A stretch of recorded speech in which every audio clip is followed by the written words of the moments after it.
좋습니다. 오늘 6기 36절 말씀 나눌게요. 6절 말씀을 읽습니다. 악한 사람을 살려두지 않으시고 고난받는 사람들의 권리를 옹호하십니다. 하나님의 본심을 이해하라라는 제목으로 말씀을 나누려고 해요.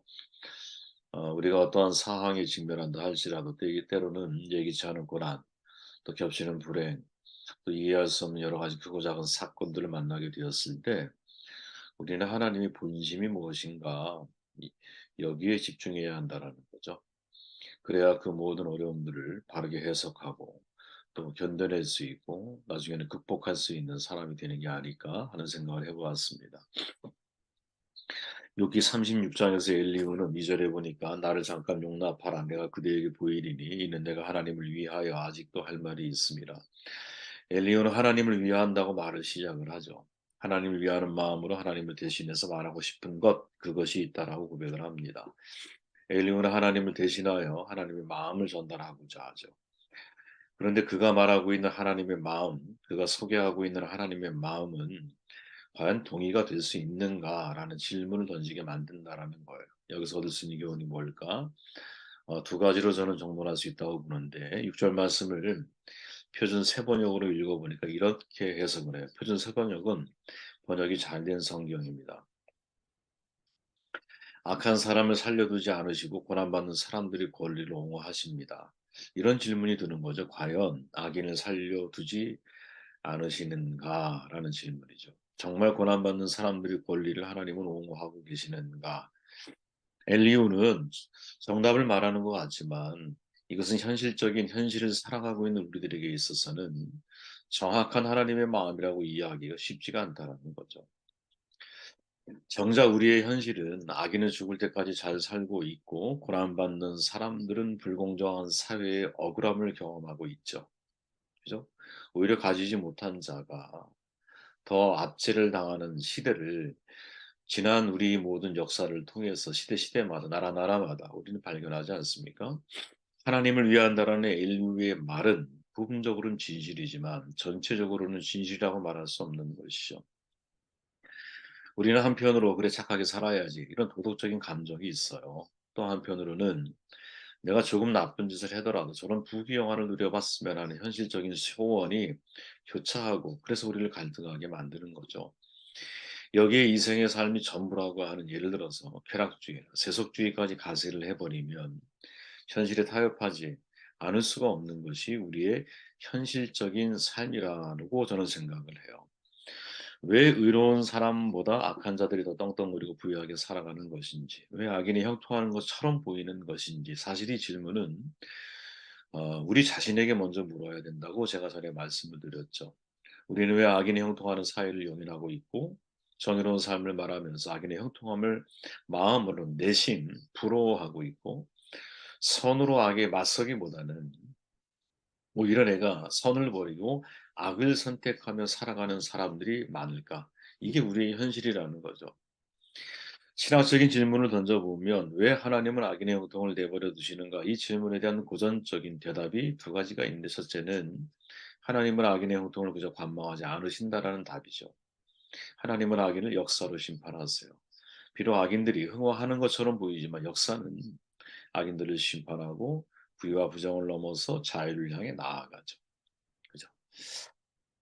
과거에는 친일하는 사람들이 그 시대에는 사실은 그죠? 그들은 옳은 길을 걸어간다고 생각할 수도 있어요. 왜?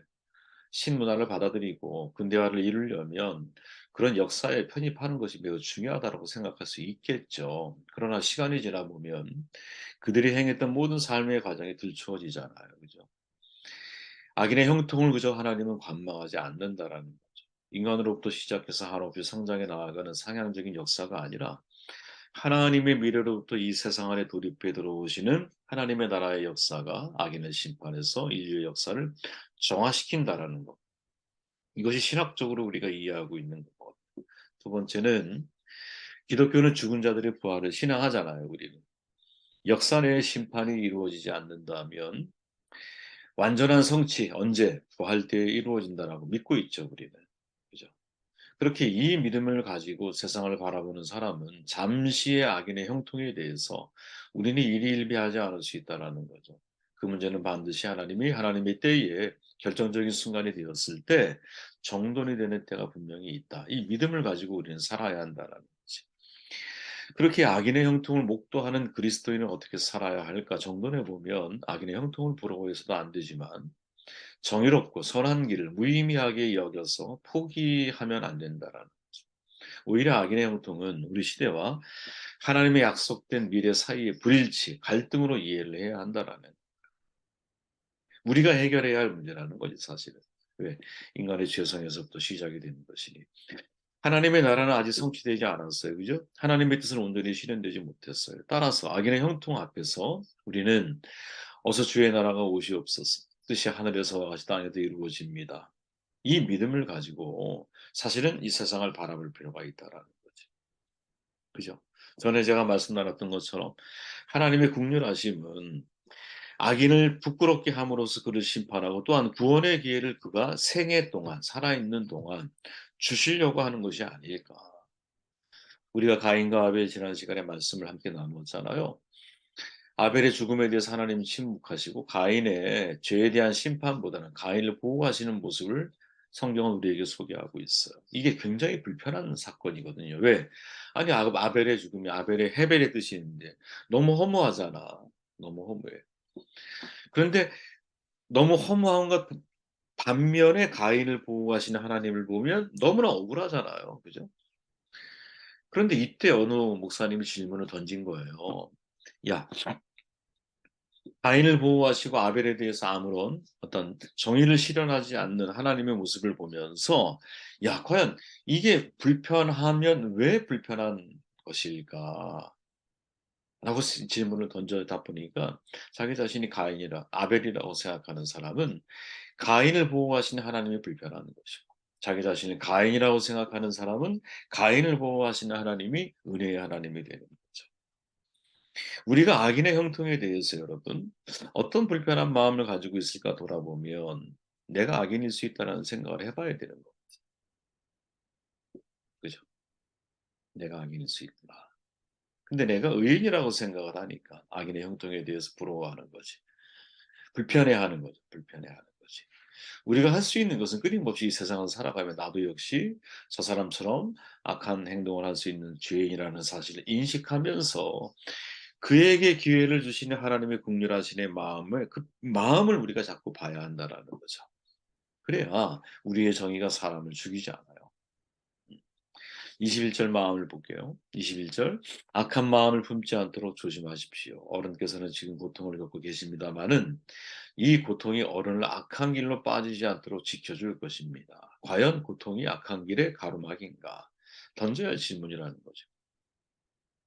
저는 그럴 수도 있고 그렇지 않을 수도 있다고 생각을 해요. 개인적인 믿음은 여러분 모든 고통은 인간의 죄의 결과이지 하나님의 징계가 아니라고 생각을 하거든요.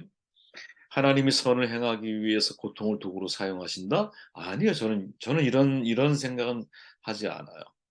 어떠한 고통과 고난이든 간에 제가 개인적으로 생각할 때는 세상이 여러분 이제 왜곡돼 있다 보니까 내가 정직한 삶을 살아가려면 불의한 세상 속에서 부정직한 세상 속에서 정직을 선택하는 것 자체가 사실 고통스러운 길일 수 있는 거거든요. 왜 세상과 역행하니까. 연어가 마치 여러분 강을 거꾸로 거슬러 올라가려고 하다 보면 자기 에너지를 다 쏟아내야 되는 거거든요. 그죠? 그러니까 마지막 도착했을 때는 온몸이 붉어지는 거야. 그리고 알을 낳고 죽는 거야. 그죠? 인생이 그렇다라는 거죠. 저는 여러분 모든 고통이 설명되지도 않고 설명이 된다 해도 납득되지 않는 것이 하나둘이 아니라고 생각합니다.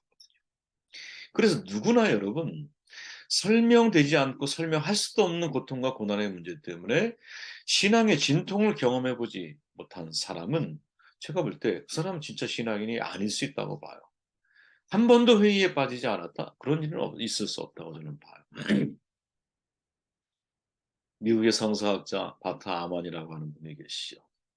고통 인간의 문제인가 신의 문제인가라는 책을 썼는데 자신이 모태신앙이었어요. 근데 고통의 문제가 해결되지 않아서 신앙을 한때 떠났다고 고백을 해요. 전능하신 하나님 만든 세상. 그런데 왜 이토록 정말 그 이유를 알 수 없는 그죠? 너무나 불공평해 보이는 그러한 고통이 존재하는가? 여기에 대한 질문. 그 질문에 대한 대답을 찾지 못해서 점점 신앙을 자꾸 잃어버렸다라는 거죠. 네. 저는 개인적으로 여러분 애가에 나오는 이 말씀을 제 마음에 늘 품고 있는데 주께서 인생으로 고생하며 근심하게 하심은 본심이 아니시라. 저는 이 마음이 여러분 이 세상을 바라볼 때 특히 제가 제 인생을 바라볼 때 제게 주어져 있는 모든 고통과 고난에 대해 해석하는 데 있어서 가장 중요한 깔때기 역할을 해요. 아, 이게 하나님의 본심이 아니야. 하나님은 결국 합력하여 선을 이루기를 원하시오. 지금 내게 주어진 모든 고통과 고난은 사실은 내가 자업자득으로 얻은 게 더 많아. 해석을 제가 그렇게 하려고 애를 쓴다라는 거예요. 왜? 이게 성경적인 관점에서의 저는 하나님의 어떤 마음이라고 생각을 하거든요. 하나님의 부신과 인간의 고통, 상호 모순적이잖아요. 왜? 전능하신 하나님, 긍휼의 하나님이 인간의 고통을 원하지 않으면서 고통을 받도록 놔두는 셈이 되기 때문인 거예요. 바토만이 질문하죠. 하나님이 사랑이시라면 어떻게 도저히 인간의 행동이라고 볼 수 없는 홀로코스트나 캄보디아 대학살이나 보스니아 인종 청소 같은 극악한 사건을 허용하시는가? 수많은 사람들이 이에 대한 나름의 해석을 제시하고 신정론에서는 이를 타락한 인간이 자유의지를 악용해서 일어난 결과라고 정돈하면서 하나님의 책임을 거부해요. 그럼에도 많은 사람들은 하나님과 악이 동시에 존재하는 이 모순, 하나님의 본심과 인간의 고통이라고 하는 이 상호 모순 속에서 신앙을 떠나는 사람들이 사실은 굉장히 많거든요, 여러분. 이게 우리를 힘들게 하는 거지. 고통을 어떻게 해석해야 할까? 아니, 성경은 하나님의 사랑인데 왜 인간에게 허용된 고통을 보면 너무나 잔인하고 극악한 사건들을 하나님은 허용하고 계시는가? 이 상호 모순 속에서 너무나 많은 사람들이 신앙을 떠난다라. 하나님을 포기한다라는 거지. 이 문제를 어떻게 해야 할까? 하나님의 본심에 집중해야 한다라. 고통에 대한 성경의 해석은 여러분 단답형이 아니에요. 단답형이. 예를 들어 예언서에 보면 여러분 고통이 죄에 대한 하나님의 징계라는 입장이 있고 악인에 의해서 일어나는 것이다. 이렇게 해석을 해요. 구약의 요셉을 보면 여러분 하나님의 고통을 통해 구원을 이룬다는 입장 이런 관점도 우리에게 제시를 해요. 그죠? 욥의 경우를 보면 하나님을 경외하는 믿음을 시험하기 위함도 있고 욥 자기 자신은 하나님의 고통을 내리기는 하지만 우리 같은 미물들에게 설명을 해주지 않기 때문에 그 이유를 도저히 알 수 없다 이렇게 설명을 하기도 해요. 전도서에 보면 여러분 인간의 이해를 벗어난 불가사의한 문제라고 고통을 정돈을 해요. 그렇기 때문에 중요한 게 뭐냐? 여기서 우리가 이해할 수 있는 중요한 게 뭐냐? 고통의 문제를 다양하게 해석하고 있다는 것을 인정을 해야 한다는 거지. 우리가 이 사실을 무시하고 자기 입맛에 맞는 구절만 선택해서 마치 그것이 절대 진리인 것처럼 생각해서는 안 된다는 거예요. 이게 욥의 세 친구들의 모습이었던 거예요, 여러분. 성경은 고통을 여러분 단답형으로 해석하지 않아요. 시대와 상황과 환경과 조건과 또 그 시대의 사람들을 통해서 다양한 해석이 가능한 것으로 소개되어 있기 때문에 고통에 대한 가장 흔한 해답은 여러분 하나님이 인간에게 자유의지를 허락하셨기 때문이라는 거예요. 자기가 선택한 자유의지의 결과로 자기가 고통을 당한다면 굳이 하나님을 소환할 필요가 없는 거거든요. 그러나 그 결과 무고한 이들이 고통을 당한다면 여기서 하나님의 정의가 소환되어지는 것이죠. 여러분 이해되어지십니까? 내가 선택한 결과로 고통이 주어졌어. 근데 문제는 이 고통 속에 무고한 사람들이 고통을 당해. 이때 하나님의 정의가 소환되어지는 거. 홀로코스트. 그죠? 보스니아 인종 청소. 어, 루안다 호텔 사건 통해서 여러분들 아시지만 같은 동족이 같은 부족을 80만 명을 학살을 하죠. 대학살을 저지르죠. 이 세계 곳곳에서 이런 일들이 벌어지고 있거든요. 근데 예를 들어 악인이 자유의지를 선택해서 자기가 그런 일을 했어. 근데 그 주변에 무고한 사람들이 고통을 당하게 되었을 때 이때 우리가 하나님을 어떻게 해야 하는가? 하나님의 마음을 어떻게 이해해야 하는가? 바로 이 문제인 것이죠. 이 문제. 음? 그때 우리는 하나님의 본심을 이해해야 한다라는. 네. 주께서 인생으로 고생하며 근심하게 하시면 본심이 아니시라. 지금 엘리후는 여러분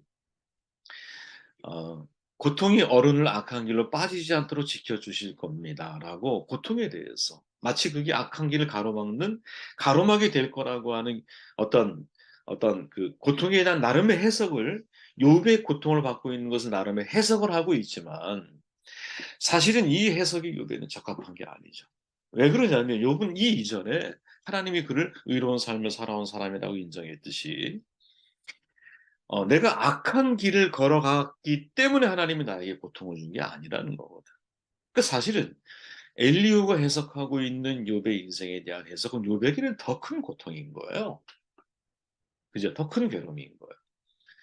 이렇게 고통을 해석해서는 안 된다는 거지. 그죠? 우리가 사람들에 대해서. 그보다 더 다양한 해석들이 가능하다라는 거예요.